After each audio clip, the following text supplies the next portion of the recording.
Tout le monde savait que cette rue appartenait à la mort une fois la nuit tombée, surtout lorsque Samuel Valentini s'y promenait. Puis il s'arrêta. Une veuve et deux enfants endormis se trouvaient sur un banc où personne n'avait survécu à la nuit, et l'homme le plus dangereux de la ville décida de ne pas s'en aller. Ce qu'il fit ensuite fit couler le sang sur la neige et la vie de quelqu'un était sur le point de s'achever. Si cette histoire vous a captivé, n'oubliez pas de cliquer sur le bouton « S'abonner » pour ne rien manquer de la suite. J'ai une autre histoire inoubliable à vous raconter demain. Et tant que vous êtes là, n'hésitez pas à laisser un commentaire pour me dire d'où vous nous regardez. J'adore voir notre communauté venue du monde entier. Bon, revenons à notre histoire. La neige tombait doucement sur la rue étroite, recouvrant de blanc les pavés et les grilles en fer. La ville était inhabituellement silencieuse, le genre de silence qui ne survient que lorsque les gens savent qu'il vaut mieux ne pas s'attarder dehors après la tombée de la nuit. Samuel Valentini marchait seul. Il n'avait pas besoin de garde du corps ce soir-là. Il n'avait pas besoin de s'annoncer. Sa présence suffisait. Grand et large d'épaules, il se déplaçait dans la nuit hivernale comme une ombre prise forme.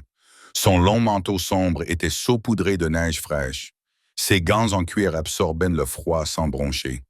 Des tatouages grimpaient le long de son cou, des marques qui racontaient des histoires que la plupart des hommes ne vivaient pas assez longtemps pour comprendre. Les gens qui l'apercevaient traverser la rue baissaient la tête. Les portes des magasins se fermaient plus vite. Les rideaux se remettaient en place. Même les hommes qui vivaient de la violence préféraient la prudence au courage lorsque Samuel était dans les parages. Personne n'osait l'approcher. Personne n'osait l'attaquer. Samuel aimait cela.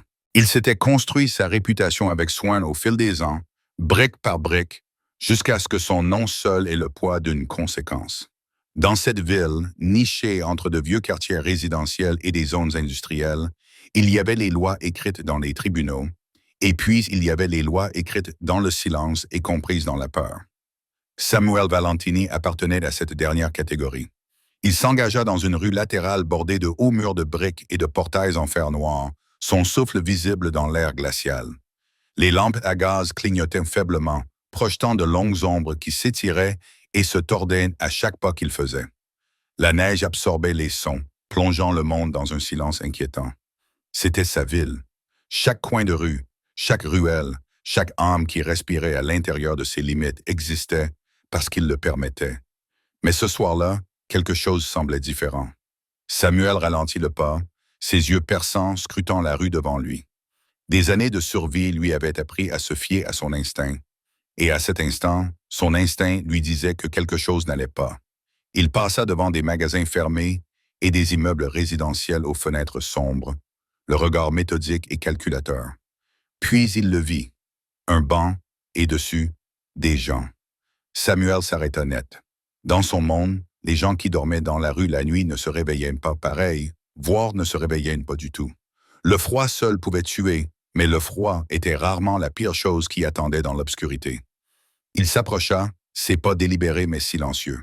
Une femme était affalée sur le banc, son manteau fin ne la protégeant en rien du vent glacial. Elle serrait fermement dans ses bras deux petits enfants qui dormaient contre elle. La tête d'un des enfants reposait sur sa poitrine, l'autre était recroquevillé à ses côtés, ses petites mains enfouies dans ses manches usées. Ils étaient complètement sans défense et ils se trouvaient exactement là où ils n'auraient pas dû être. Samuel serra les mâchoires. Il jeta un coup d'œil dans la rue déserte, puis revint vers la femme et les enfants. La neige avait commencé à s'accumuler sur leurs épaules et leurs cheveux, les transformant en statues fragiles dans un paysage gelé. Qui que fût cette femme, elle avait commis une erreur catastrophique. Cette partie de la ville n'était pas sûre. Pour personne. Surtout pas pour une femme et deux enfants dormant à la belle étoile comme des bagages oubliés. Samuel s'approcha et tendit la main, tapotant l'épaule de la femme avec deux doigts gantés. « Hé !» dit-il d'une voix basse mais ferme. « Réveillez-vous !» La femme sursauta violemment, les yeux grands ouverts, paniquée. Elle serra instinctivement les enfants contre elle, son corps se déplaçant pour les protéger, puis elle leva les yeux et se figea complètement lorsqu'elle le vit. Grand, imposant, vêtu d'un manteau sombre, recouvert de neige, des tatouages grimpant le long de son cou, un visage sculpté dans la pierre en hiver, avec des yeux qui ne reflétaient aucune chaleur, aucune pitié, aucune place pour la faiblesse. La peur envahit son expression. Sa respiration était courte et saccadée. Elle serra protectivement dans ses bras les deux fillettes qui remuèrent légèrement, mais ne se réveillèrent pas. Samuel l'observa un instant, épuisé, terrifié, désespéré. « Que faites-vous ici ?» demanda-t-il d'un ton neutre. Pragmatique, il jeta à nouveau un coup d'œil à la rue déserte. « Cet endroit n'est pas sûr, ni pour vous, ni pour les enfants. » La femme déglutit péniblement, la voix tremblante lorsqu'elle finit par parler. « S'il vous plaît, murmura-t-elle, ne nous faites pas partir, s'il vous plaît. » Samuel fronça les sourcils. Ce n'était pas la réponse qu'il attendait. « Je ne vous vole pas, dit-il sans détour. Je vous préviens, quelqu'un d'autre pourrait le faire. » Des larmes coulèrent sur ses joues avant qu'elle ne puisse les retenir. Ses lèvres tremblaient et elle baissa les yeux vers les enfants endormis dans ses bras, comme s'ils étaient la seule chose qui la reliait à la réalité. « Je n'ai nulle part où aller, murmura-t-elle, la voix brisée. Samuel ne répondit pas immédiatement. Il resta simplement là, debout, la neige tombant entre eux, le silence s'éternisant. Il pouvait s'en aller. Il aurait dû s'en aller. Ce n'était pas son problème. Il avait déjà assez de poids sur les épaules, sans ajouter à cela la tragédie d'une inconnue. Mais quelque chose l'en empêcha. Peut-être était-ce la façon dont elle tenait ses enfants, comme s'ils étaient tout son univers. Peut-être était-ce le regard dans ses yeux, le genre de désespoir qui vient quand toutes les portes se ferment devant vous. Ou peut-être était-ce quelque chose de plus profond, quelque chose que Samuel ne voulait pas examiner de trop près. Il baissa les yeux vers les deux filles. L'une portait une écharpe jaune vif enroulée autour du cou. L'autre avait un bonnet en tricot rabattu sur les oreilles. Leurs visages étaient pâles mais paisibles, inconscients de la catastrophe qui les guettait. Ce n'étaient que des enfants, et ils dormaient dans une rue où les enfants ne survivaient pas longtemps. L'expression de Samuel se durcit. « Vous ne resterez pas ici, dit-il finalement. » Le cœur de la femme se serra visiblement. « Je vous en prie, je n'ai pas dit que je vous mettrais dehors, intervint Samuel d'une voix aiguë mais maîtrisée. J'ai dit que vous ne resteriez pas ici. » La femme le fixa, stupéfaite et silencieuse. Samuel ôta son manteau, un vêtement long et épais qu'il avait tenu chaud pendant d'innombrables hivers, et l'enroula soigneusement autour des deux enfants, l'ajustant de manière à ce que la neige ne touche pas leur petit visage. « Il y a un hôtel à 2 rues d'ici, dit-il doucement. Vous passerez la nuit là-bas. Vous aurez des lits chauds et de quoi manger. » La femme ouvrit la bouche, mais aucun mot ne sortit. « Pourquoi ?» finit-elle par demander. « Pourquoi nous aidez-vous » Samuel ne répondit pas. Il lui fit simplement signe de le suivre. Et quand Samuel Valentini donnait un ordre, les gens obéissaient. Cecilia Wood ne bougea pas. Au début, elle resta assise, figée sur ce banc, fixant l'homme qui venait d'envelopper ses filles endormies dans son manteau coûteux, comme si c'était la chose la plus naturelle au monde. Son esprit ne parvenait pas à comprendre, à concilier sa réputation avec son geste. Samuel Valentini attendait, patient mais ferme, des flocons de neige se posant dans ses cheveux foncés. Il ne répéta pas son ordre, il n'en avait pas besoin. Son regard en disait long. « Bouge maintenant. » Cecilia bougea prudemment, essayant de ne pas réveiller Nicole et Annie, tandis qu'elle les serrait contre elle. Ses bras tremblaient, non seulement à cause du froid, mais aussi à cause d'une fatigue qui lui transperçait les os. Elle n'avait pas dormi correctement depuis des semaines. Elle n'avait pas mangé un repas complet depuis encore plus longtemps. Samuel la regarda se débattre un instant avant de s'avancer. Sans demander la permission, il souleva Annie des bras de Cecilia, la plus petite des deux filles, âgée d'à peine 4 ans, son bonnet en tricot légèrement de travers sur la tête. « Je peux la porter », protesta faiblement Cecilia, bien que ses bras tremblaient déjà sous le poids de Nicole. Samuel l'ignora. Il installa Annie contre sa poitrine avec une douceur surprenante, s'assurant que son manteau restait bien enroulé autour de son petit corps. L'enfant ne se réveilla pas, se blottissant instinctivement contre la chaleur. « Pouvez-vous porter l'autre » demanda Samuel. Cecilia acquiesça rapidement, serrant Nicole, âgée de 6 ans, et portant une écharpe jaune vif, contre son épaule. La fillette marmonna quelque chose dans son sommeil, mais ne bougea pas. « Alors marchons » dit simplement Samuel, et il se dirigea vers la rue. Cecilia le suivit parce qu'elle n'avait pas d'autre choix, et parce que, d'une manière ou d'une autre, malgré tous ses instincts qui lui criaient que cet homme était dangereux, elle croyait qu'il ne leur ferait pas de mal. Pas ce soir, en tout cas. Le trajet jusqu'à l'hôtel lui sembla irréel. Samuel avançait dans les rues enneigées comme s'il en était le propriétaire, car d'une certaine manière, c'était le cas. Cecilia avait du mal à suivre le rythme, ses chaussures usées glissant sur les pavés verglacés, son souffle formant des nuages irréguliers. Elle l'observait de dos. La façon dont il portait Annie avec tant de précaution, comme si l'enfant était en verre, la façon dont les gens disparaissaient des fenêtres à leur passage, la façon dont toute la ville semblait retenir son souffle en sa présence. Qui était-il vraiment? Elle avait entendu des histoires. Tout le monde en avait entendu, bien sûr. Samuel Valentini n'était pas seulement redouté, il était légendaire. Un homme qui réglait les différends de manière définitive. Un homme qui ne pardonnait pas la trahison. Un homme dont la parole faisait loi dans les zones d'ombre où la police n'osait pas s'aventurer. Mais les légendes n'enveloppaient pas les enfants gelés dans leurs manteaux. Les légendes ne remarquaient pas les femmes qui dormaient sur les bancs. « On y est presque », dit Samuel sans se retourner. Cecilia retint ses larmes. Elle ne savait pas si elles étaient dues au soulagement, à la peur ou au simple fait que quelqu'un, n'importe qui, s'était arrêté pour l'aider. L'hôtel apparaissait comme un salut à travers la neige qui tombait. Il n'était ni grand ni luxueux, mais il était propre, bien éclairé et chaud. Une lumière dorée se déversait des fenêtres sur la rue Blanche. Cecilia pouvait voir des gens à l'intérieur, un réceptionniste derrière un comptoir, un couple assis dans le hall, des gens normaux menant une vie normale, une vie qui lui semblait incroyablement éloignée de la sienne. Samuel poussa la porte le premier et l'effet fut immédiat. Le réceptionniste leva les yeux, vit qui était entré et pâlit complètement. Le couple dans le hall interrompit sa conversation.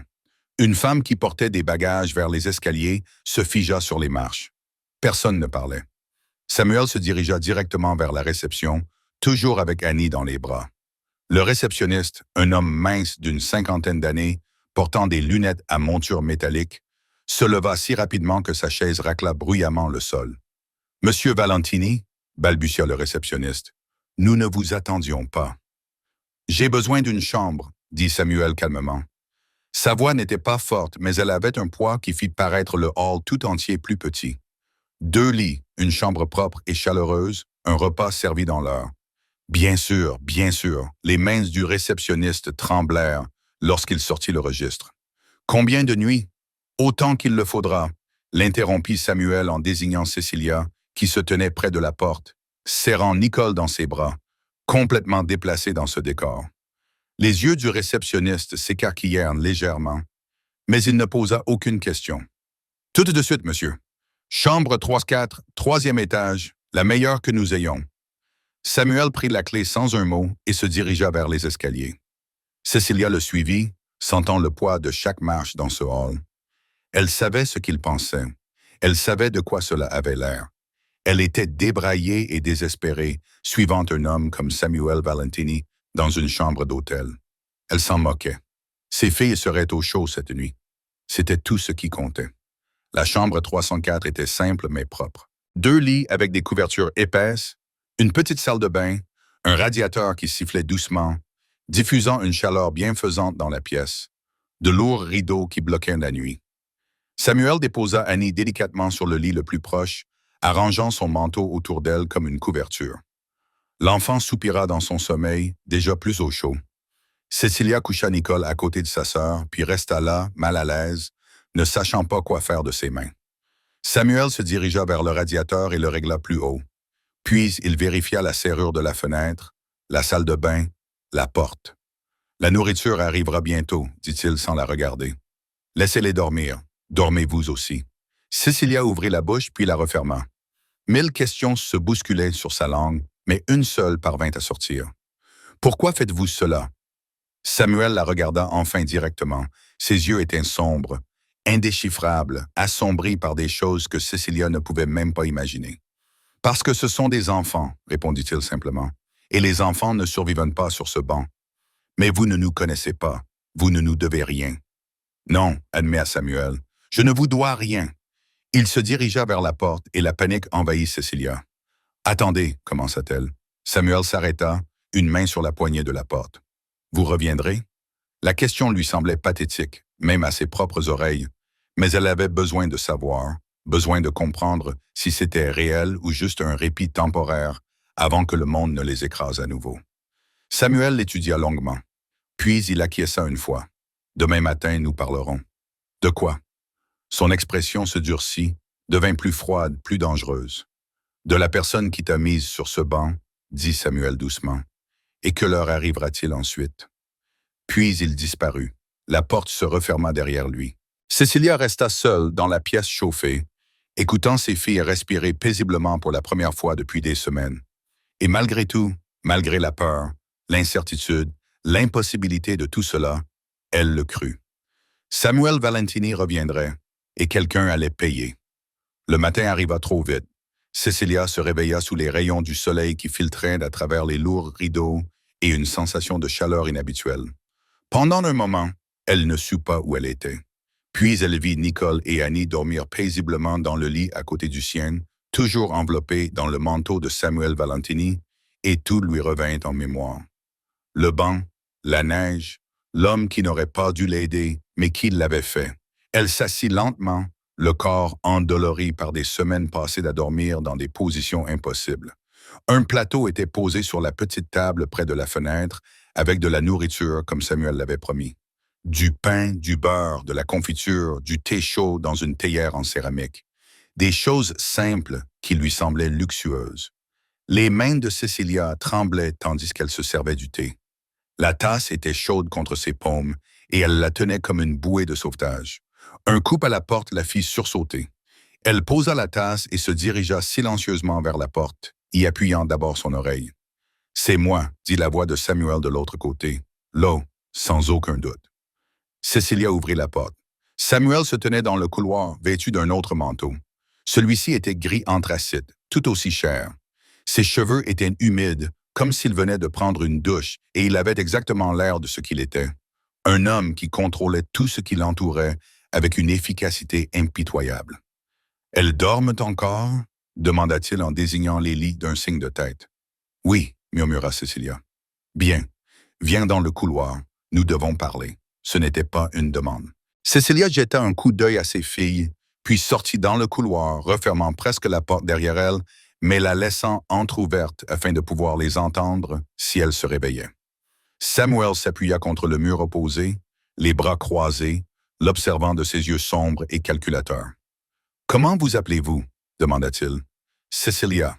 Cecilia Wood et elle, Nicole et Annie, 6 ans et 4 ans. » Samuel acquiesça lentement, enregistrant l'information. « Racontez-moi ce qui s'est passé. » Cecilia eut la gorge serrée. Elle savait que cela allait arriver, savait qu'il voudrait des réponses, mais prononcer ces mots à voix haute lui donnait l'impression de rouvrir une blessure qui n'avait même pas commencé à cicatriser.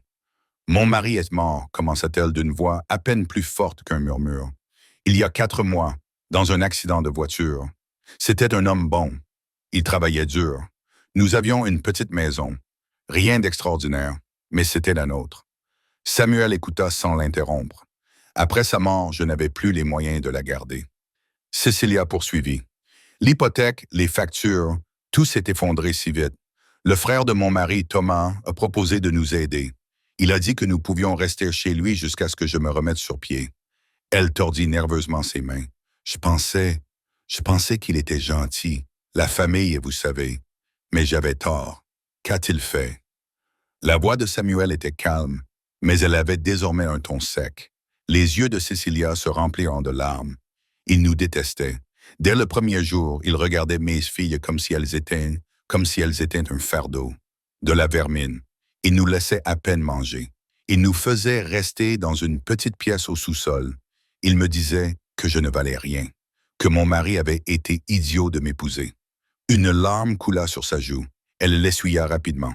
Je l'ai supporté parce que je n'avais nulle part où aller. Je continuais à penser qu'il finirait peut-être par s'adoucir, qu'il se souviendrait peut-être que Nicole et Annie étaient ses nièces, mais il n'a fait qu'empirer. La mâchoire de Samuel se crispa de manière presque imperceptible. « Il y a 3 semaines, j'étais dans la cuisine tard dans la nuit, » dit Cecilia, la voix tremblante.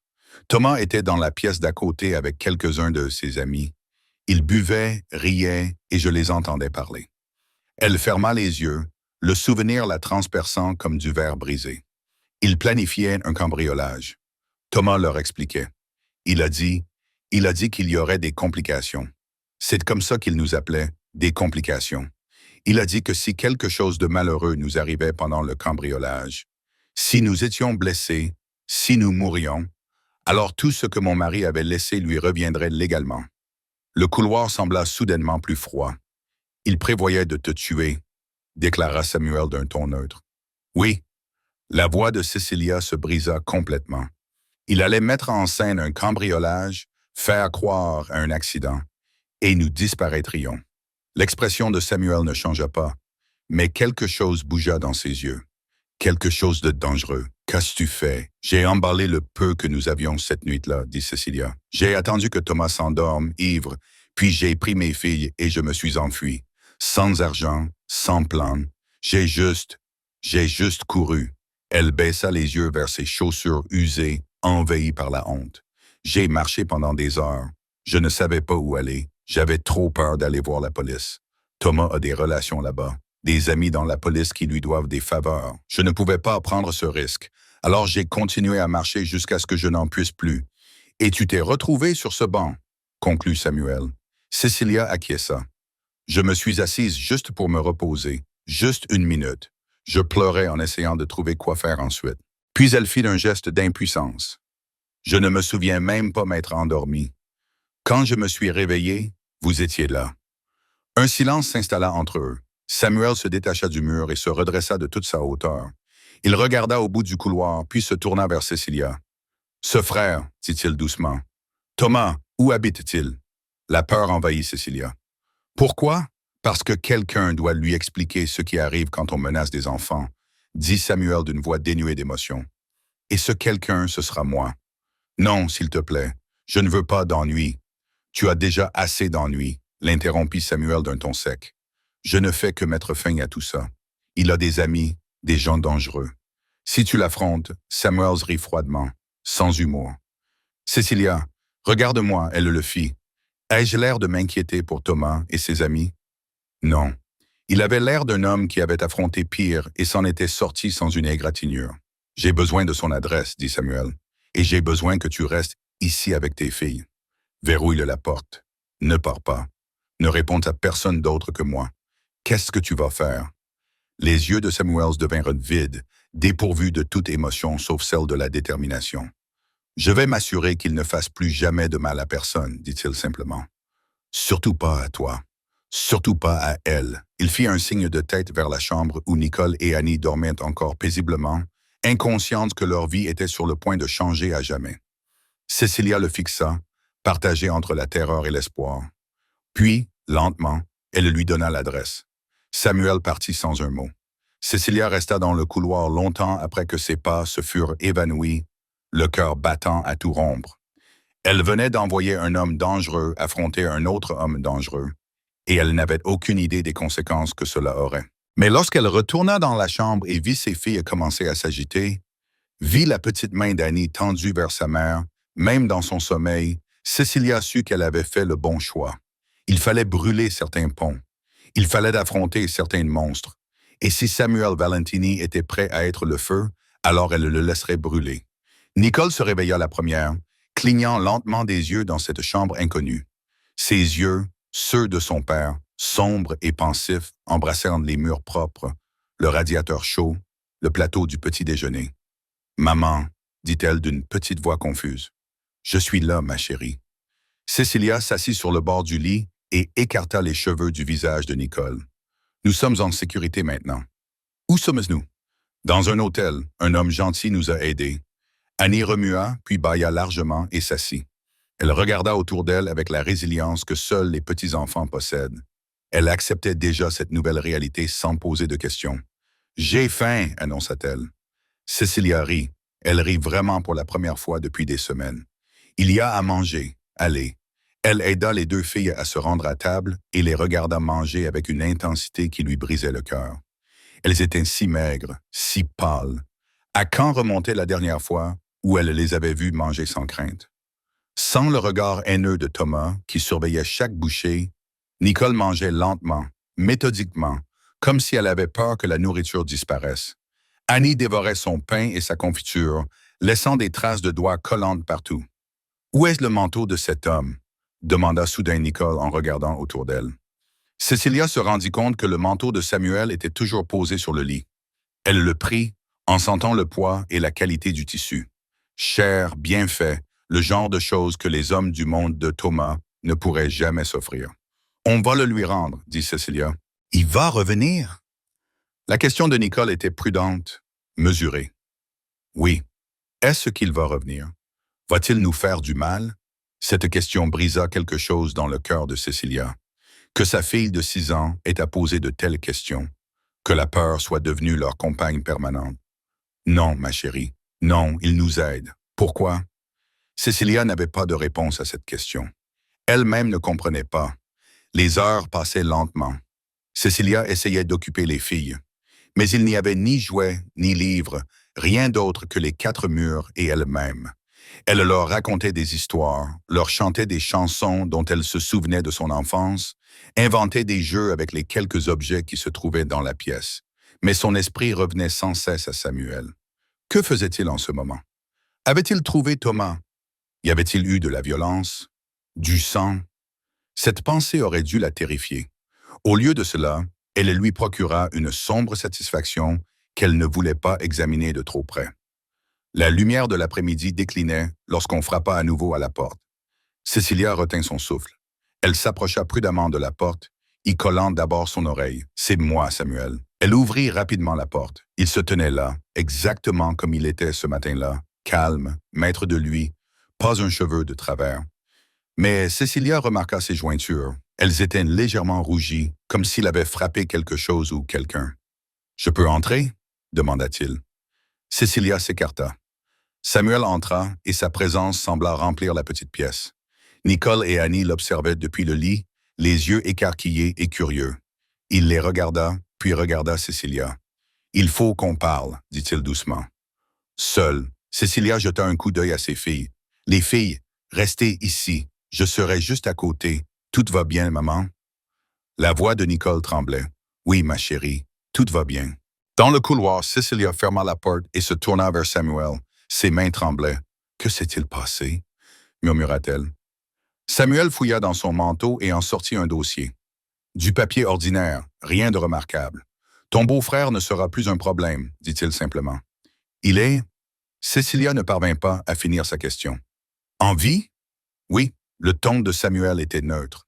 Il ne vaut même pas la peine qu'on se donne la peine de le tuer.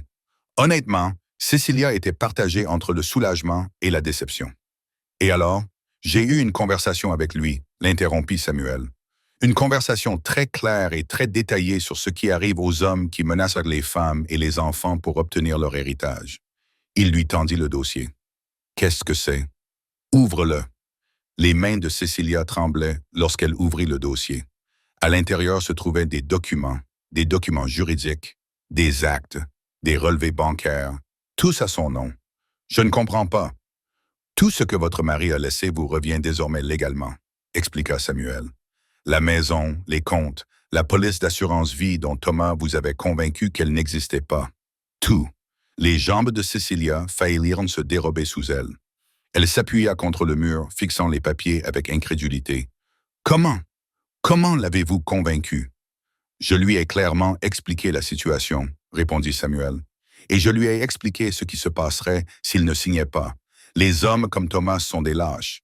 Ils cèdent quand quelqu'un de plus fort leur tient tête. » Des larmes coulaient sur le visage de Cecilia. « Je n'arrive pas à y croire. »« Vous pouvez rentrer chez vous, » dit Samuel doucement. « Votre vraie maison, pas la sienne. »« La vôtre? Et Thomas? Va-t-il nous poursuivre? » L'expression de Samuel se fit froide. « Non, il ne le fera pas. Je me suis assuré qu'il comprenne que s'il s'approche à moins de 100 mètres de vous ou de vos filles, s'il ose même prononcer votre nom, il ne vivra pas assez longtemps pour le regretter. » La certitude dans sa voix ne laissait aucune place au doute. Cecilia baissa les yeux vers le dossier, vers la preuve que sa vie venait de lui être rendue. Puis elle leva les yeux vers Samuel, cet homme dangereux et violent qui lui avait montré plus de gentillesse que sa propre famille. « Pourquoi? » murmura-t-elle. « Pourquoi avez-vous fait cela? » Samuel resta silencieux pendant un long moment. Lorsqu'il prit la parole, sa voix était plus douce qu'elle ne l'avait jamais entendue. « Parce que quelqu'un aurait dû le faire plus tôt, dit-il. Parce que ces filles méritent mieux que de dormir sur des bancs glacés. Parce que leur mère mérite mieux que de fuir, terrifier ceux qui sont censés la protéger, dit-il en se redressant, prêt à partir. Vous nous avez sauvés, dit Cecilia, la voix brisée. Vous nous avez sauvé la vie. Samuel secoua légèrement de la tête. Non, dit-il, je me suis juste assuré que vous puissiez vous sauver vous-même. Il se retourna et s'éloigna dans le couloir, ses pas résonnant dans le silence. Cecilia resta là, serrant le dossier contre sa poitrine, le regardant disparaître au coin du couloir. Derrière elle, à travers la porte, elle pouvait entendre les voix de Nicole et Annie, vivantes, en sécurité, libres, et pour la première fois depuis des mois, Cecilia croyait qu'elles avaient peut-être un avenir. Cecilia ne dormit pas cette nuit-là. Elle s'assit sur la chaise près de la fenêtre, regardant ses filles respirer paisiblement dans leur lit, le dossier de documents posé sur ses genoux, comme une fragile promesse. Toutes les quelques minutes, elle l'ouvrait à nouveau, passant ses doigts sur les pages comme pour confirmer qu'elles étaient réelles. La maison, les comptes, tout. C'était trop impossible. Et pourtant, c'était signé, certifié, légal. Mais quelque chose la tracassait, une question qui lui trottait dans la tête depuis que Samuel lui avait remis ce dossier.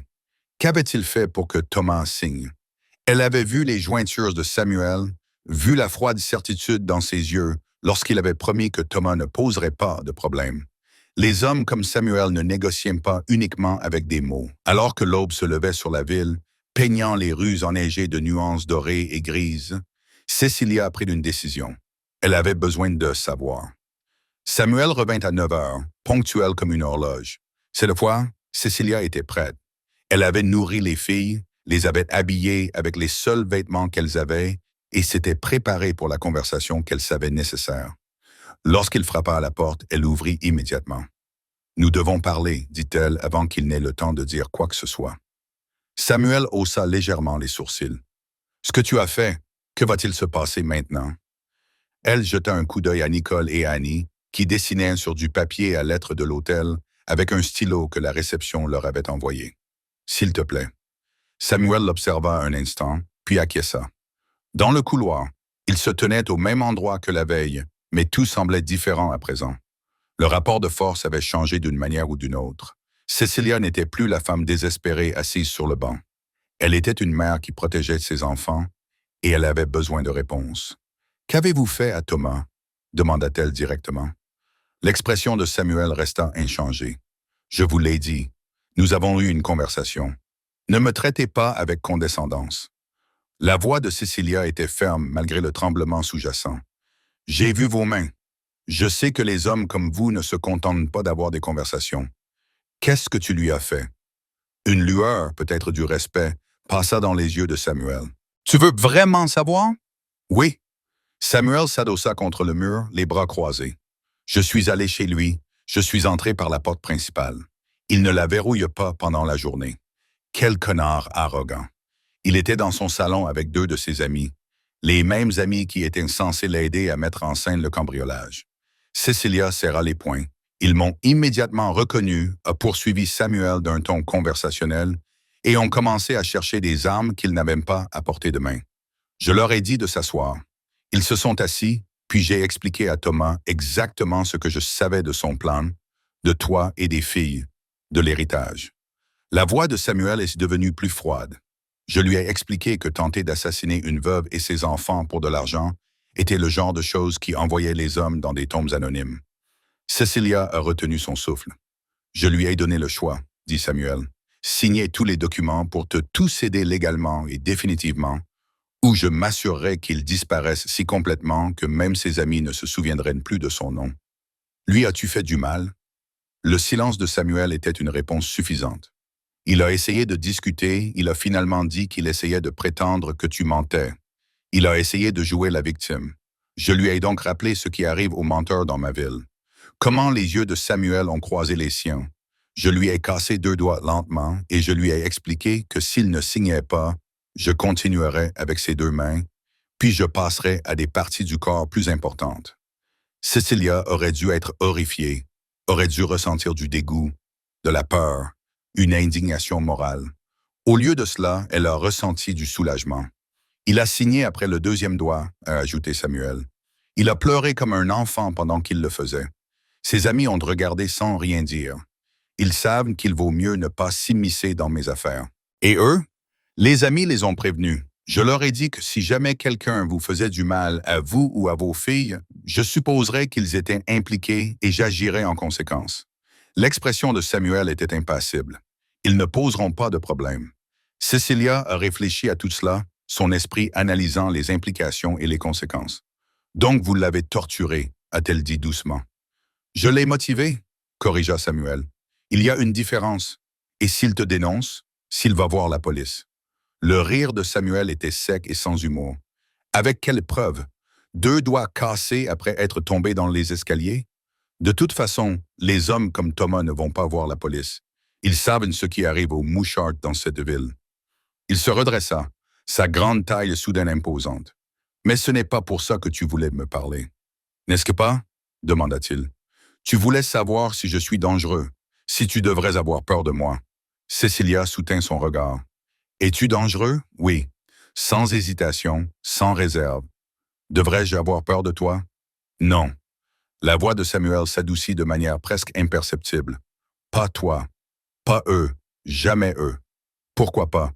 Parce que tu n'es pas mon ennemi, répondit-il simplement. Et je ne fais pas de mal aux gens qui ne sont pas mes ennemis. Mais vous faites du mal aux gens quand ils le méritent, sans honte, sans excuse, juste un fait. Cecilia prit une inspiration tremblante. Je devrais être horrifiée par ce que vous avez fait. Mais vous ne l'êtes pas, non, admit-elle. Je ne le suis pas. Est-ce que cela fait de moi une mauvaise personne? L'expression de Samuel changea. Quelque chose qui ressemblait presque à de la compréhension traversa ses traits. Cela fait de vous une mère, dit-il. Une mère qui a vu des hommes mauvais lui prendre tout ce qu'elle avait. Il n'y a aucune honte à se réjouir quand ils finissent par en subir les conséquences. Le silence s'installa entre eux. Que va-t-il se passer maintenant? Demanda Cecilia. Maintenant, tu emmènes ta fille chez elle, ta vraie maison. Tu reconstruis ta vie. Tu passes à autre chose. Et Thomas apprend à vivre avec 2 doigts squassés et la certitude qu'il est surveillé, dit Samuel froidement. S'il est intelligent, il quittera la ville. S'il ne l'est pas, il tentera quelque chose de stupide et je finirai ce que j'ai commencé. Cecilia baissa les yeux vers ses mains, usées, calleuses à force de travailler, de survivre. « Je ne sais pas comment vous remercier, murmura-t-elle. « Alors ne le faites pas, dit Samuel. Prenez simplement soin de ces filles. Donnez-leur la vie que leur père voulait leur offrir. » Il s'éloigna du mur, prêt à partir. « Attends, dit soudain Cecilia. Est-ce que je te reverrai? » Samuel s'arrêta, une expression indéchiffrable traversant son visage. « Cette ville n'est pas si grande, dit-il doucement. Nos chemins pourraient se croiser. Et si j'ai besoin d'aide, si quelque chose arrive, Samuel plongea la main dans son manteau et en sortit une carte, blanche avec un seul numéro de téléphone imprimé à l'encre noire. « Appelle ce numéro. Laisse un message. Je te trouverai. » Cecilia prit la carte avec des doigts tremblants. Samuel se retourna pour partir, puis s'arrêta. « Cecilia, oui, tu es plus forte que tu ne le penses. Ne l'oublie pas. » Puis il disparut. La nuit où Samuel affronta Thomas Wood. La température était descendue en dessous de 0. C'était le genre de froid qui faisait mal aux os et cristallisait le souffle dans l'air. Le genre de froid qui gardait les honnêtes gens à l'intérieur et donnait aux prédateurs une fausse assurance dans l'obscurité. Samuel traversa la ville en silence. Les mains fermement posées sur le volant, son esprit calculait chaque mouvement qu'il s'apprêtait à faire. Cecilia lui avait donné l'adresse de Thomas, ainsi qu'une description de la maison et des hommes qui la fréquentaient. Thomas Wood vivait dans une modeste maison à 2 étages dans le quartier Est. Le genre de quartier où les gens s'occupaient de leurs affaires et où le temps de réponse de la police se mesurait en heures et non en minutes. Parfait pour un homme qui planifiait des crimes. Tout aussi parfait pour le type de justice que pratiquait Samuel.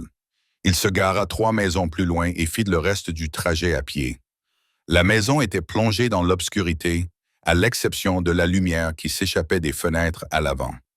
Samuel pouvait voir des ombres bouger à l'intérieur, plusieurs personnes. Thomas n'était pas seul. Tant mieux. Les témoins rendaient la leçon plus efficace. Samuel ne frappa pas. Il ouvrit simplement la porte d'entrée, qui n'était pas verrouillée, et entra comme s'il était chez lui. Le salon se tut instantanément. 3 hommes étaient assis autour d'une table basse jonchée de bouteilles de bière et de cartes à jouer. De l'argent était éparpillé sur la surface. De petits billets. Le genre de billets que les hommes parient lorsqu'ils prétendent être plus dangereux qu'ils ne le sont. Thomas Wood était assis au centre, en train de rire, une bouteille à mi-chemin de ses lèvres. Il était bedonnant, avait les cheveux clairsemés et le genre de visage qui souriait trop facilement. Le genre d'homme qui faisait du mal aux personnes plus faibles que lui et appelait cela de la force. Son sourire s'évanouit lorsqu'il vit Samuel. « Qui diable ?» Thomas commença à se lever. « Assieds-toi, dit Samuel calmement. Son ton était impératif. Thomas s'assit. Les 2 autres hommes, l'un avec le crâne rasé et des tatouages de prison, l'autre plus jeune avec un regard nerveux, regardèrent en Samuel et Thomas, confus mais sentant le danger. « J'ai dit, assieds-toi, répéta Samuel. Les regardant maintenant, ils s'assirent. Samuel ferma la porte derrière lui et s'avança dans la pièce, prenant son temps, leur laissant ressentir le poids de sa présence. Il nota la position de chaque personne, chaque arme potentielle, chaque sortie. « Savez-vous qui je suis ?» demanda Samuel directement à Thomas. Thomas déglutit péniblement. « Non, menteur. » La voix de Samuel était glaciale. « Regardez-moi à nouveau. Vraiment. Regardez. » Thomas s'exécuta et la reconnaissance lui vint lentement, suivie immédiatement par la peur. « Oh mon Dieu, murmura-t-il. Vous êtes Samuel Valentini, conclut Samuel. Et toi, Thomas Wood, tu as un problème. Je ne sais pas de quoi tu parles. Ta belle-sœur, Cecilia, et ses 2 filles, Nicole et Annie. Samuel laissa chaque nom tomber comme une pierre. Ça te dit quelque chose? Thomas pâlit. Je les ai trouvées hier soir. Samuel continua, s'approchant. Elles dormaient sur un banc dans la neige. Savez-vous pourquoi elles étaient là? Thomas. Thomas ouvrit et ferma la bouche, incapable de parler. Parce que vous, dit Samuel, sa voix devenant étrangement calme. Vous aviez prévu de les faire tuer pour simuler un cambriolage. Vous aviez prévu de tuer une veuve et ses 2 enfants pour pouvoir voler leur héritage. Ce n'est pas... Je ne ferai jamais ça. Samuel bougea plus vite que Thomas ne pouvait le suivre. L'instant d'avant, il se tenait de l'autre côté de la pièce. L'instant d'après, sa main enserrait la gorge de Thomas, le soulevant légèrement de sa chaise. Les 2 autres hommes sursautèrent, mais ne bougèrent pas. Ils savaient qu'il valait mieux ne pas le faire. « Ne me mens pas, dit Samuel, son visage à quelques centimètres de celui de Thomas. Je sais déjà tout. Je veux juste t'entendre l'admettre. » Thomas griffa la main de Samuel haletant. Samuel le relâcha, le laissant s'effondrer sur sa chaise. « Elle ment, haleta Thomas en se frottant la gorge. C'est un mensonge. Elle essaie de prendre ce qui m'appartient de droit. » Le revers fut si rapide que Thomas ne le vit pas venir. Sa tête fut projetée sur le côté et du sang apparut au coin de sa bouche. « Mauvaise réponse, dit Samuel. « Bon sang. » L'un des amis sursauta. Samuel lui lança un regard noir. « Toi? Comment tu t'appelles? »« Derek. Derek, tu faisais partie du plan? » Les yeux de Derek s'écarquillèrent. « Quel plan? »« Je ne sais pas. Le cambriolage. Celui où Cecilia et ses filles étaient censées mourir. »« Je ne sais rien à ce sujet, » répondit Derek d'une voix brisée. Thomas a dit qu'il s'agissait juste de récupérer de l'argent dans un garde-meuble.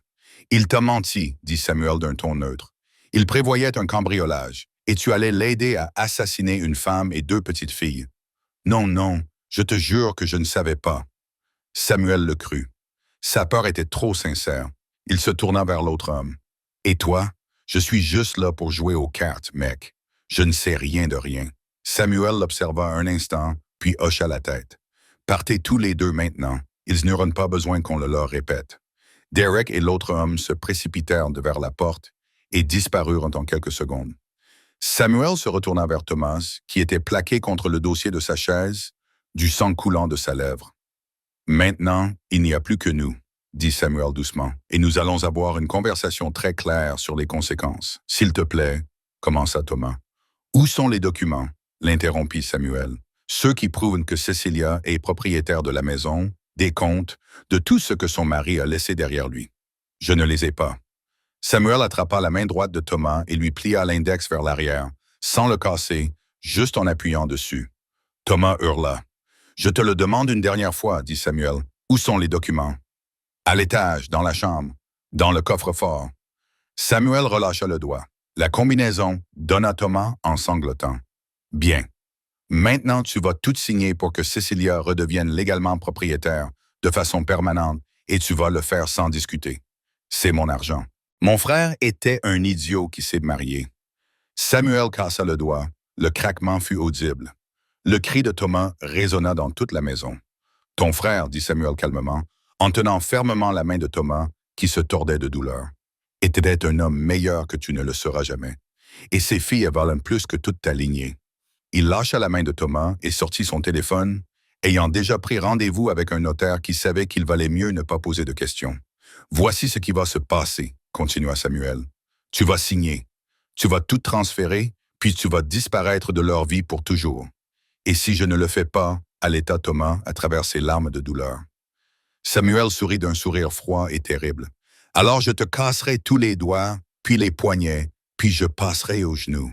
Et quand j'aurai fini, tu signeras quand même, mais tu passeras le reste de ta vie à te souvenir de ce qui arrive aux hommes qui menacent les enfants.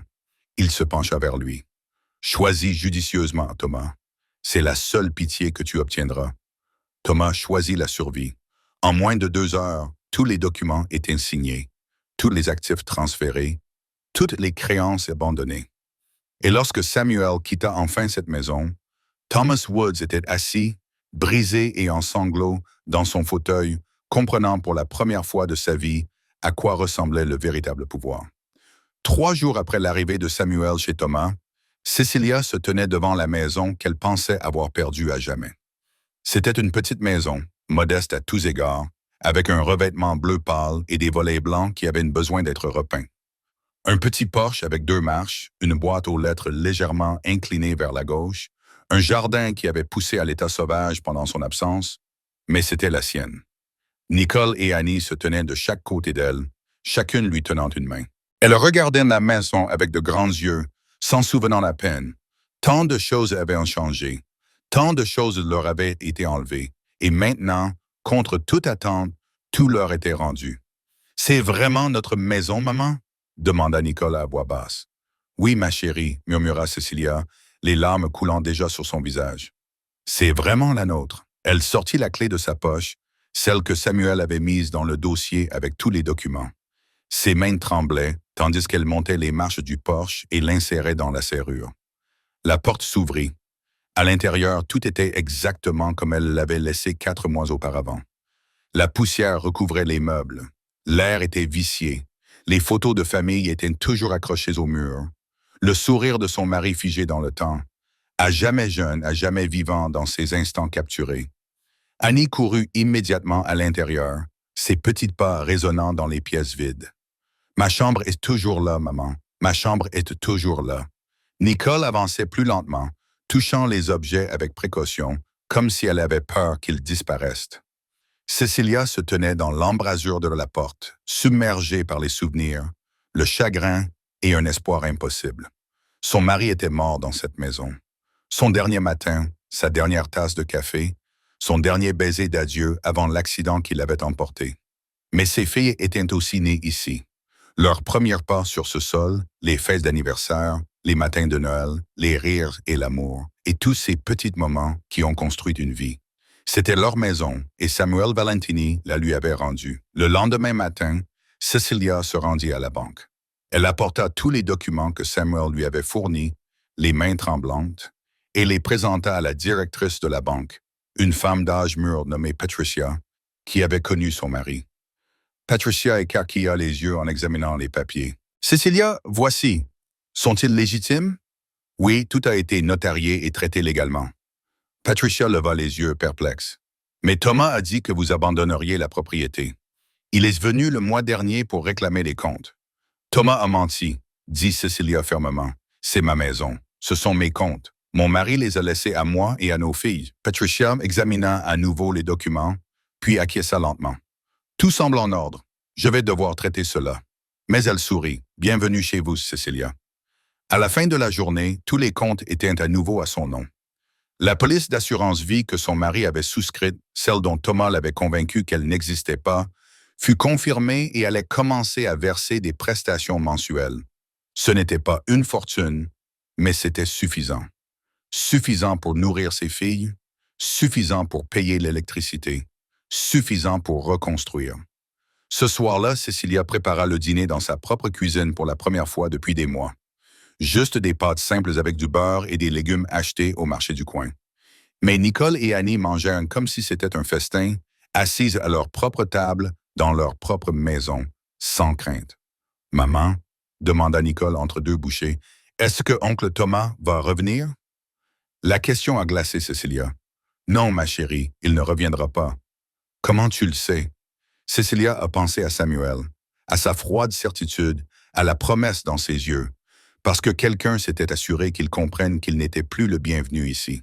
« L'homme qui nous a aidés, demanda Annie. « Celui avec le manteau? »« Oui.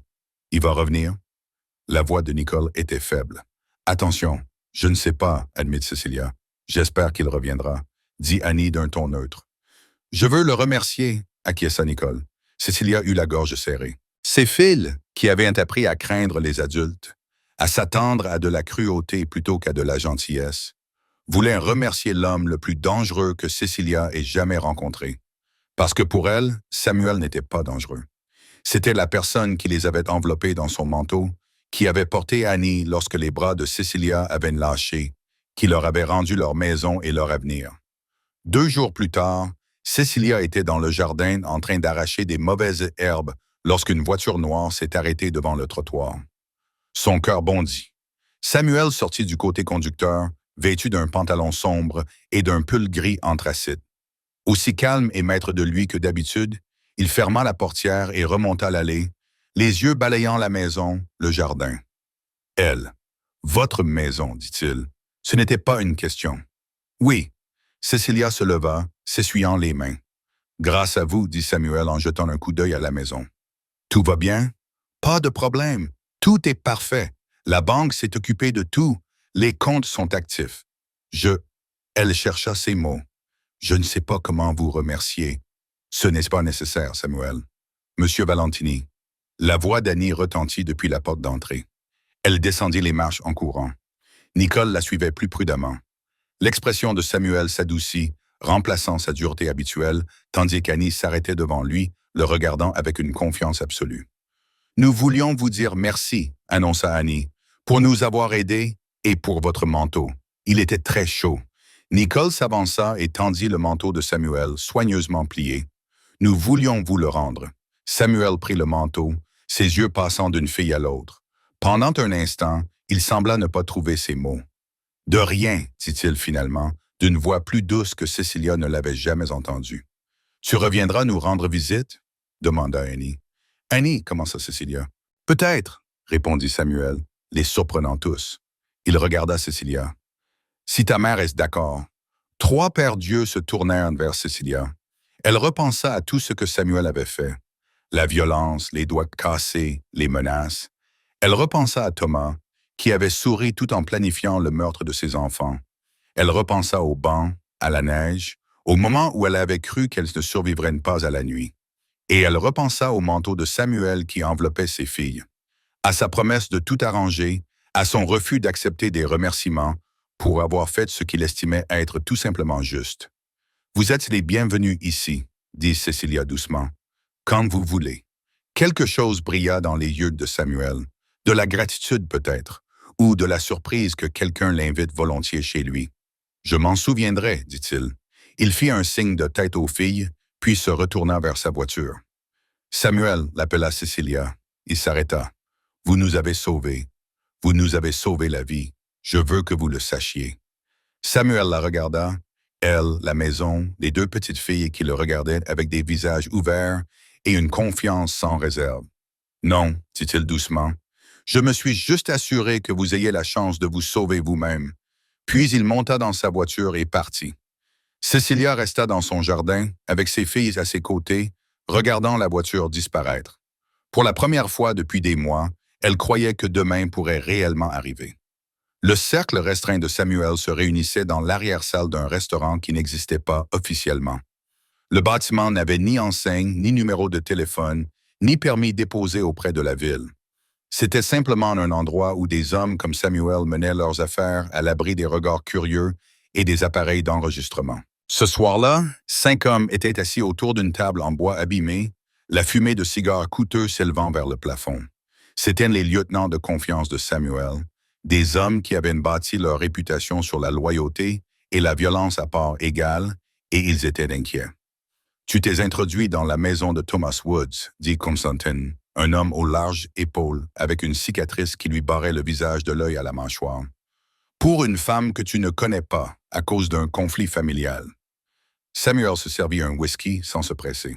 « Oui, ce n'est pas notre façon de fonctionner, » insista James, plus jeune mais non moins dangereux. « Nous ne nous mêlons pas des affaires familiales. Nous ne jouons pas les héros pour les civils. » « Je ne vous ai pas demandé votre approbation, » dit Samuel calmement. « Vous auriez peut-être dû, » rétorqua Constantin. « Parce que maintenant, les gens parlent. Ils disent que Samuel Valentini s'est adouci, qu'il protège des femmes et des enfants au hasard au lieu de protéger ses affaires. » Les yeux de Samuel se durcirent. « Et qui dit cela exactement? » La pièce devint silencieuse. « Les gens parlent, » dit Constantin avec prudence. « Vous savez comment ça se passe. Les rumeurs se propagent. Les hommes commencent à se demander si vous avez perdu votre mordant. Laissez-les se poser des questions, » dit Samuel en prenant un verre. « Ce n'est pas comme ça que ça marche. » James se leva brusquement, sa chaise raclant le béton. « La réputation est tout dans notre monde. Si les gens pensent que vous êtes faible, ils vous mettront à l'épreuve. Ils repousseront les limites. Ils viendront chercher ce qui vous appartient, » dit Samuel en posant son verre avec un soin délibéré. « Assieds-toi, James. Ce n'était pas fort. Ce n'était pas de la colère. » Mais James s'assit immédiatement. « Laisse-moi clarifier quelque chose, » dit Samuel d'une voix calme, mais empreinte d'une autorité absolue. « Ce que j'ai fait pour Cecilia Wood n'a rien à voir avec de la faiblesse. J'ai vu une femme et ses enfants en danger. J'ai éliminé la menace. Ce n'est pas de la pitié. C'est de l'efficacité. Mais casser les doigts de Thomas, forcer les documents. » Constantine secoua la tête. « C'est personnel, Samuel. C'est émotionnel. Et dans notre métier, les émotions tuent. » Samuel se pencha en avant. « Vous pensez que j'ai agi sous le coup de l'émotion, n'est-ce pas? J'ai agi de manière stratégique, » corrigea Samuel. Thomas Wood préparait un meurtre bâclé et stupide qui aurait attiré l'attention de la police sur tout notre quartier. Il impliquait des amis, faisait du bruit, créait des problèmes. J'ai résolu ces problèmes avant qu'ils ne deviennent les miens. » Il se leva et se dirigea vers la fenêtre qui donnait sur la rue sombre en contrebas. « Et ce faisant, j'ai rappelé à tous les habitants de cette ville ce qui arrive quand on s'en prend à des personnes sans défense. Cela envoie un message, messieurs. Le genre de message qui maintient l'ordre. Ou le genre qui donne l'impression que vous faites du favoritisme, » marmonna Constantine. Samuel se retourna, le regard meurtrier. « Répétez cela. » Constantine soutint son regard pendant un long moment, puis détourna les yeux. « Rien. Oubliez ça. »« Non, » dit Samuel, « vous avez des inquiétudes. Exprimez-les. Tous. » Le silence était désormais si épais qu'on aurait pu le couper au couteau. Finalement, un autre homme prit la parole. Victor, le plus âgé du groupe, aux cheveux gris et au regard calculateur.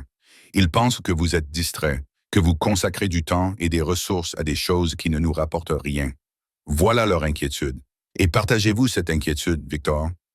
Victor réfléchit attentivement. Je pense que tu as toujours fait des choix non conventionnels, et ces choix nous ont permis de rester en vie et de prospérer. Donc, non, je ne partage pas cette préoccupation, mais je comprends d'où elle vient. Samuel acquiesça lentement. Quelqu'un d'autre? Personne ne prit la parole. Bien, dit Samuel. Alors, laissez-moi aborder ce sujet une fois pour toutes, et nous n'en discuterons plus. Ce que je fais de mon temps ne regarde que moi. Ce que je choisis de protéger est mon choix. Vous faites confiance à mon jugement ou non? Qu'en est-il? Nous vous faisons confiance, dit immédiatement Victor. Les autres acquiescèrent, certains avec plus d'enthousiasme que d'autres.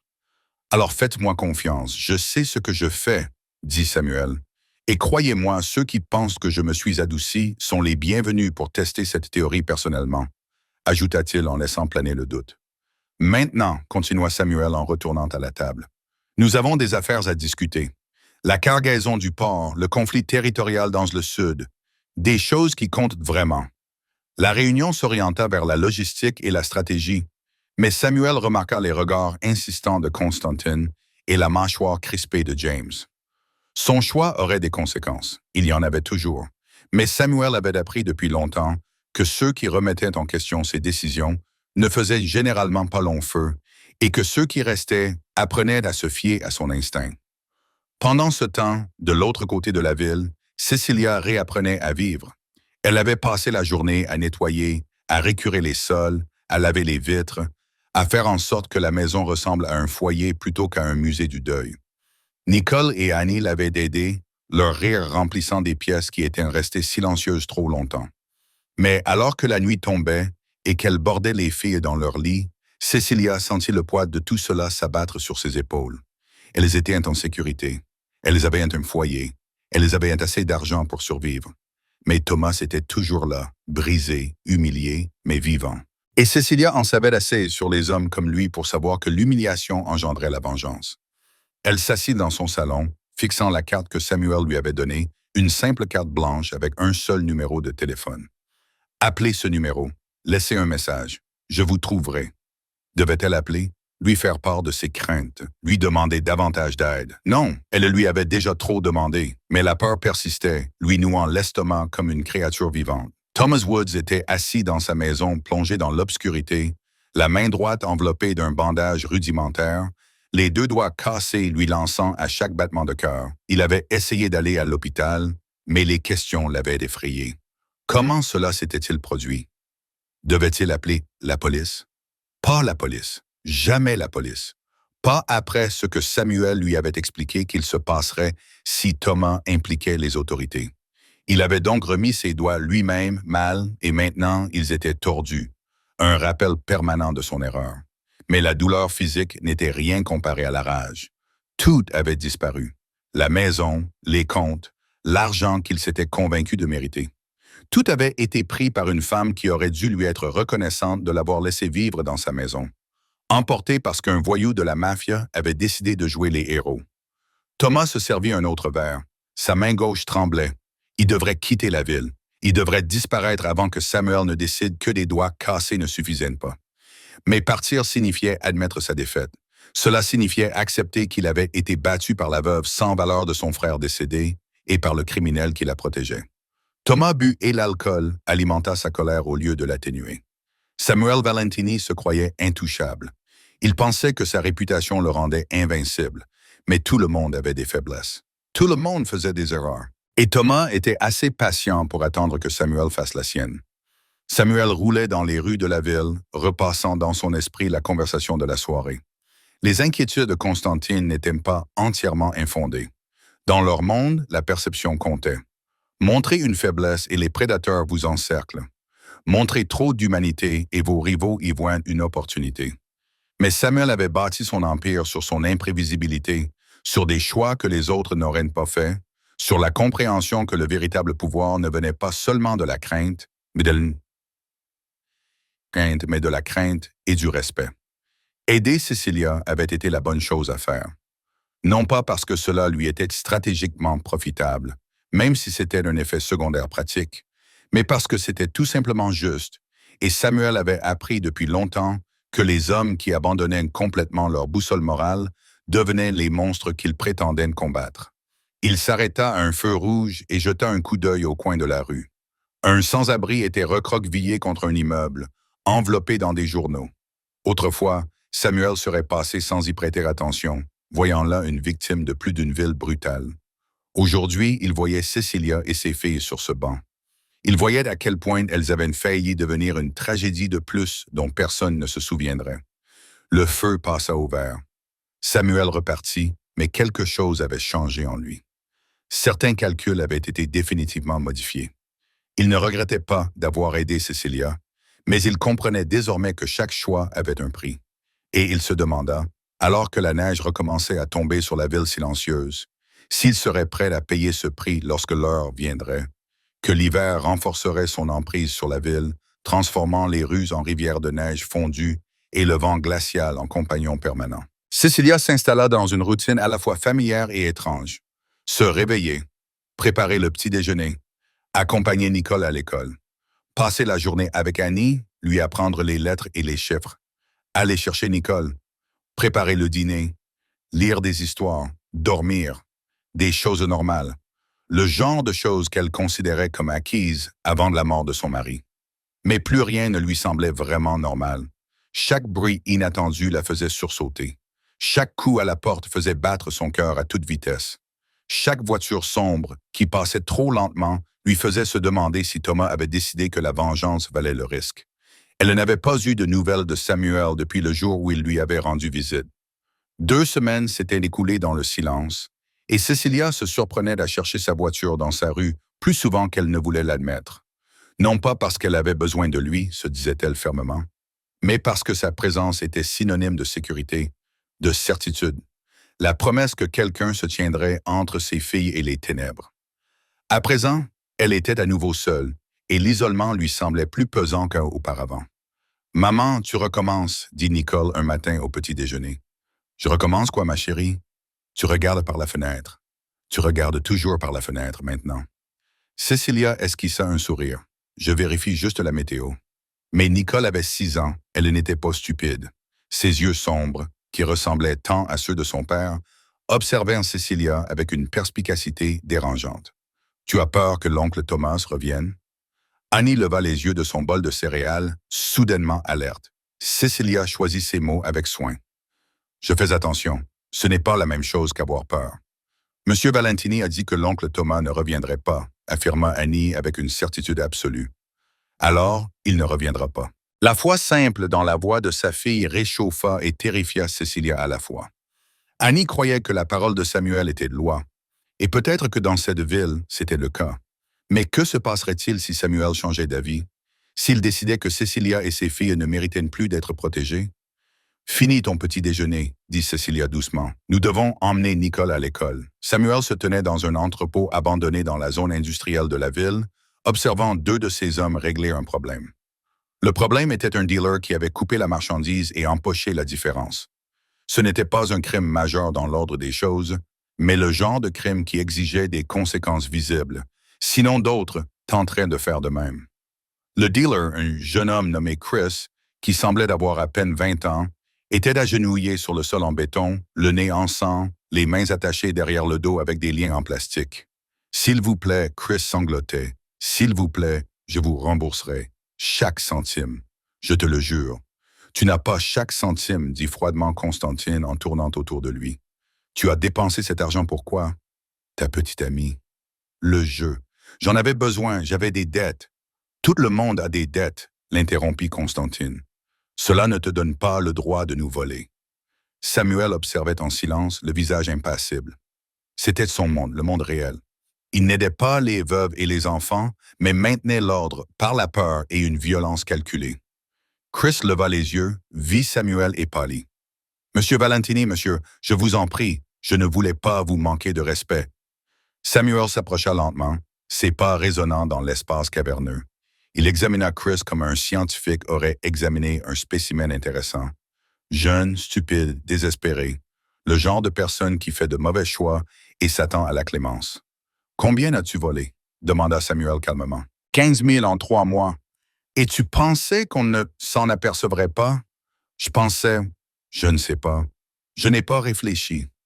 Samuel s'accroupit pour se mettre à la hauteur de ses yeux. C'est ton problème, Chris. Tu n'as pas réfléchi. Tu n'as pas pensé aux conséquences. Tu n'as pas imaginé ce qui se passerait si tu trahissais les gens qui te font confiance. Je suis désolé. Les excuses ne rendent pas l'argent. Désolé ne répare pas le manque de respect. Samuel se leva. Mais désolé, c'est un début. Il fit un signe de tête à Constantine. Casse-lui la main droite, tous les doigts. Assure-toi qu'il comprenne que c'est le seul avertissement qu'il recevra. Chris se mit à crier avant même que Constantine ne l'atteigne. Samuel s'éloigna. Les bruits d'os brisés le suivirent hors de l'entrepôt. C'était qui il était. C'était ce qu'il faisait. Et pourtant, alors qu'il montait dans sa voiture et s'éloignait de ce lieu de punition et de douleur, son esprit vagabondait vers une petite maison bleue avec une boîte aux lettres inclinées, vers 2 petites filles qui l'avaient regardé avec confiance plutôt qu'avec terreur, vers une femme qui l'avait invité chez elle alors qu'elle savait exactement de quoi il était capable. Samuel traversa la ville, passa devant le quartier où vivait Cecilia, ralentissant légèrement en passant devant sa rue. Il ne s'y engagea pas, ne s'arrêta pas, mais il vérifia que les lumières étaient allumées, que tout semblait paisible. Puis il repartit vers son monde de violence et d'ombre, emportant avec lui le souvenir de la chaleur qu'il avait entrevue chez elle. Ce soir-là, Cecilia prépara le dîner, pendant que Nicole faisait ses devoirs à la table de la cuisine et qu'Annie jouait avec des blocs de bois sur le sol. Une soirée normale, une soirée tranquille. Mais tandis qu'elle remuait la sauce pour les pâtes, Cecilia se mit à penser à Samuel. Elle se demandait ce qu'il faisait à ce moment-là, s'il pensait à elle, ou si elle n'était pour lui qu'un problème de plus résolu, une tâche de plus accomplie avec son efficacité et son détachement habituel. Elle se demandait s'il était seul, comme elle. Elle se demandait si les hommes puissants et dangereux se sentaient seuls dans leur grande maison vide. « Maman, il y a quelqu'un à la porte, » dit Nicole. Le cœur de Cecilia fit un bond. Elle posa la cuillère et se dirigea vers la fenêtre du salon, jetant un coup d'œil prudent à l'extérieur. Une voiture noire était garée le long du trottoir. C'était celle de Samuel, et Samuel lui-même se tenait sous son porche, les mains dans les poches de son manteau, attendant patiemment. Les mains de Cecilia tremblaient tandis qu'elle déverrouillait la porte. « Samuel, dit-elle, surprise par le ton haletant de sa voix. « Tout va bien? »« Oui, répondit-il simplement. J'étais dans le quartier, j'ai pensé venir voir si tout allait bien. Un mensonge, ils le savaient tous les deux. Samuel Valentini ne passait pas par hasard. « Tout va bien, dit Cecilia, tout est calme. Tant mieux. » Ils restèrent debout dans un silence gênant. « Voulez-vous entrer ?» demanda Cecilia. « Je prépare le dîner. »« Rien d'extraordinaire, juste des pâtes. Mais il y en a assez, je ne veux pas m'imposer. »« Pas du tout. Les filles seraient ravies de vous voir. » Comme si elle avait été appelée, Annie apparut aux côtés de Cecilia, le visage rayonnant. « Monsieur Valentini, vous restez dîner ?» Samuel la regarda et son expression s'adoucit. « Si votre mère est d'accord, je suis d'accord, » dit rapidement Cecilia. « Entrez, je vous en prie. » Samuel franchit le seuil et d'un seul coup, la maison sembla plus petite et plus sûre. C'était un homme dangereux, violent, un homme qui cassait les doigts et régnait par la peur. Mais quand Annie lui prit la main et l'entraîna vers la cuisine en bavardant à propos de ses blocs, il la suivit avec une douceur surprenante. Et Cecilia réalisa que peut-être, juste peut-être, il était aussi seul qu'elle. Peut-être avaient-ils tous deux besoin de cela plus qu'ils ne voulaient l'admettre. Le dîner était simple, mais il semblait plus que cela. Samuel s'assit à la petite table de cuisine de Cecilia, une table prévue pour une famille de 4 personnes, qui accueillait désormais 3 personnes et un homme qui n'avait pas sa place, mais qui s'intégrait quand même, et écouta Annie expliquer les règles complexes d'un jeu qu'elle avait inventé avec ses blocs. « Et celui-ci, c'est le château, » dit-elle sérieusement, en lui montrant une tour bancale. « Et celui-ci, c'est le dragon. Mais le dragon est gentil, alors il protège le château au lieu de le brûler. »« Un dragon qui protège au lieu de détruire, » dit Samuel d'un air pensif. « C'est inhabituel. C'est parce que les dragons peuvent choisir, » expliqua Annie, avec la certitude que seuls les enfants possèdent, tout comme les humains. Nicole mangeait tranquillement, observant Samuel avec ses yeux perspicaces.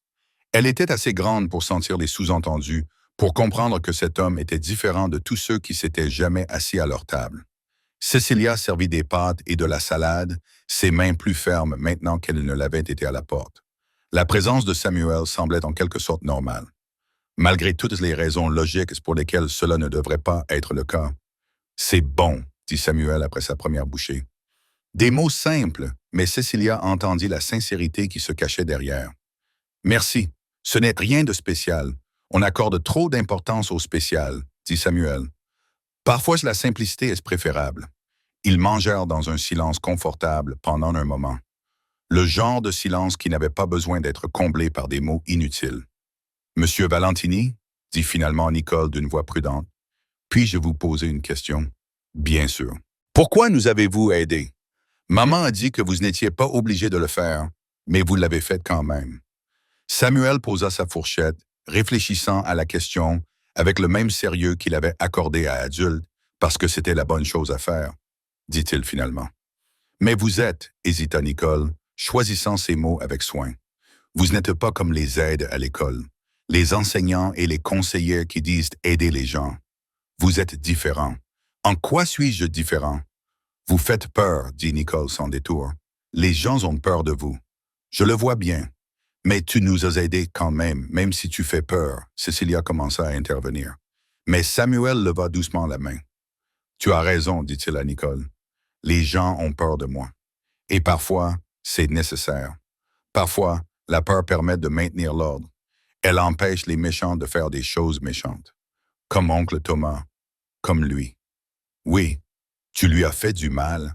Les yeux de Nicole étaient fixes, sans ciller. Samuel ne mentit pas. Oui. Tant mieux, dit Nicole avec férocité. Il allait nous faire du mal, il le méritait. Nicole, commença Cécilia. Ça va, maman, l'interrompit Nicole. Je ne suis pas stupide. Je sais ce que l'oncle Thomas avait prévu. Je l'ai entendu parler cette nuit-là aussi. J'étais réveillée quand tu as fait nos valises. Cécilia eut le souffle coupé. Elle ne savait pas, elle n'avait pas réalisé que Nicole avait entendu. J'avais tellement peur, continua Nicole, la voix tremblante. Je pensais que nous allions mourir. Je pensais que personne ne se soucierait suffisamment de nous pour l'arrêter. Des larmes coulaient sur ses joues. Mais ensuite, M. Valentini nous a trouvés et il s'est soucié de nous. Même s'il ne nous connaissait pas, même s'il est effrayant et puissant et qu'il n'a pas à se soucier de qui que ce soit, l'expression de Samuel changea, laissant apparaître quelque chose de brut et de vulnérable, avant qu'il ne se ressaisisse. Tout le monde mérite que quelqu'un se soucie de lui, dit-il doucement. Surtout les enfants, surtout les personnes qui ne peuvent pas se protéger elles-mêmes. Mais qui te protège? Demanda Annie innocemment. La question resta en suspens. Samuel regarda la petite fille avec ses yeux honnêtes et son cœur ouvert. Et pendant un instant, il n'eut pas de réponse. Je me protège moi-même, dit-il. Finalement, ça semble solitaire, dit Annie d'un ton neutre. Annie, Cécilia tenta de détourner la conversation, mais Samuel secoua la tête. C'est parfois solitaire, admit-il. Mais c'est le choix que j'ai fait, la vie que je me suis construite. Vous pourriez dîner plus souvent avec nous, suggéra Annie. Vous vous sentiriez moins seul. Samuel esquissa un petit sourire sincère. J'aimerais bien. Ils finirent de manger et Cécilia débarrassa la table pendant que les filles montraient à Samuel leur chambre, leurs jouets, le petit monde qu'elles reconstruisaient jour après jour. Quand elles redescendirent, Annie bâillait et Nicole avait les yeux lourds.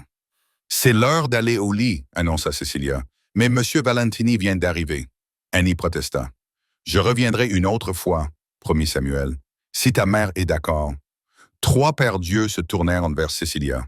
« Oui, dit-elle doucement, tu es toujours le bienvenu ici. » Les filles serrèrent Samuel dans leurs bras. « Bonne nuit », un geste qui sembla le surprendre plus que toute violence ne l'avait jamais fait, et elles montèrent péniblement à l'étage avec leur mère. Lorsque Cécilia redescendit, Samuel se tenait près de la fenêtre, regardant la rue tranquille. « Merci, dit Cécilia, d'être venu, d'être resté, pour tout. »« C'est moi qui devrais vous remercier, » répondit Samuel.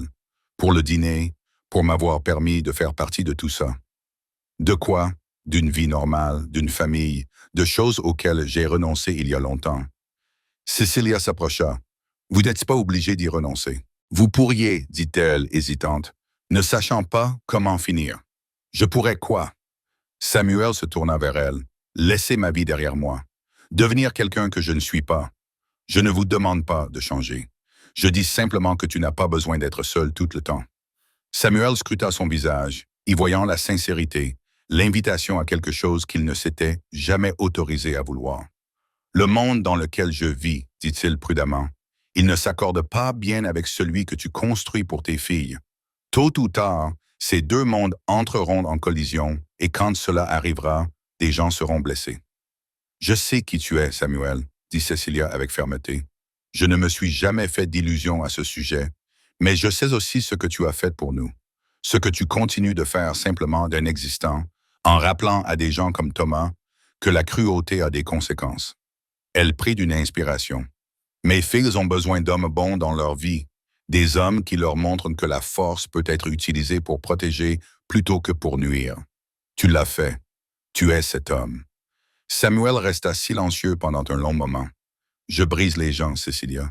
Je leur fais du mal, je règne par la peur. Ce n'est pas... » « Tu as choisi la miséricorde alors que tu n'étais pas obligé de le faire, » l'interrompit Cécilia. « Tu as vu trois inconnus qui ne signifiaient rien pour toi, et tu as choisi de les aider au lieu de t'en aller. C'est important. Cela te définit plus que toute autre chose. » Samuel regarda vers l'escalier où deux petites filles dormaient en sécurité grâce au choix qu'il avait fait. « Je reviendrai, dit-il finalement. Pas souvent, pas d'une manière qui attire l'attention sur toi. Mais je reviendrai. C'est tout ce que je demande. Samuel se dirigea vers la porte, puis s'arrêta. Cecilia? Oui, si quelque chose arrive, si quelqu'un te menace ou menace les filles, n'importe qui j'appellerai. Elle promit, touchant la poche où elle gardait sa carte. Samuel acquiesça. Puis, à la surprise de tous les deux, il tendit la main et lui serra doucement de la main. Tu es plus forte que tu ne le penses, dit-il. Ne l'oublie pas. Puis il disparut, s'évanouissant dans la nuit comme une ombre, retournant dans l'obscurité. Cecilia verrouilla la porte et s'appuya contre elle, les mains encore chaudes de son contact. À l'étage, ses filles dormaient paisiblement. Dehors, la ville poursuivait son cycle sans fin de violence et de survie. Mais dans cette petite maison bleue avec sa boîte aux lettres penchées, 3 vies avaient été sauvées du précipice et avaient reçu une seconde chance. Non pas grâce à la loi, ni aux institutions, ni au système conçu pour aider, mais qui échouait trop souvent. Grâce à un homme qui avait choisi la miséricorde alors que le monde s'attendait à de la cruauté, grâce à un homme qui avait prouvé que même dans l'obscurité, il pouvait y avoir de la lumière. Et parfois, la personne la plus dangereuse dans la pièce était celle qui choisissait de protéger plutôt que de détruire. Cecilia monta les escaliers pour vérifier une dernière fois que ses filles allaient bien avant de se coucher. Nicole dormait, son écharpe jaune posée sur son oreiller. Annie serrait dans ses bras un ours en peluche que son père lui avait offert il y a des années. Elles étaient en sécurité. Elles étaient chez elles. Elles étaient aimées. Et quelque part dans la ville, un homme dangereux roulait dans des rues désertes, emportant avec lui le souvenir de la chaleur dans un monde froid, comprenant peut-être pour la première fois que le pouvoir ne signifiait rien sans but. Samuel Valentini avait bâti un empire sur la peur. Mais ce soir-là, il avait entrevu quelque chose de plus précieux. Le lien, l'appartenance, l'acte radical d'être vu non pas comme une arme, mais comme une personne. Demain, il retournerait dans son monde de violence. Mais ce soir, il avait fait partie de quelque chose de mieux. Et cela comptait plus qu'il ne l'aurait jamais imaginé. Merci d'être resté avec nous jusqu'à la fin de cette histoire. C'est grâce à vous que ces histoires prennent vie. Si vous êtes prêt pour un autre voyage intense, il vous suffit de cliquer sur la vidéo suivante sur votre écran. Et avant de partir, laissez un petit commentaire et notez cette histoire de 1 à 10.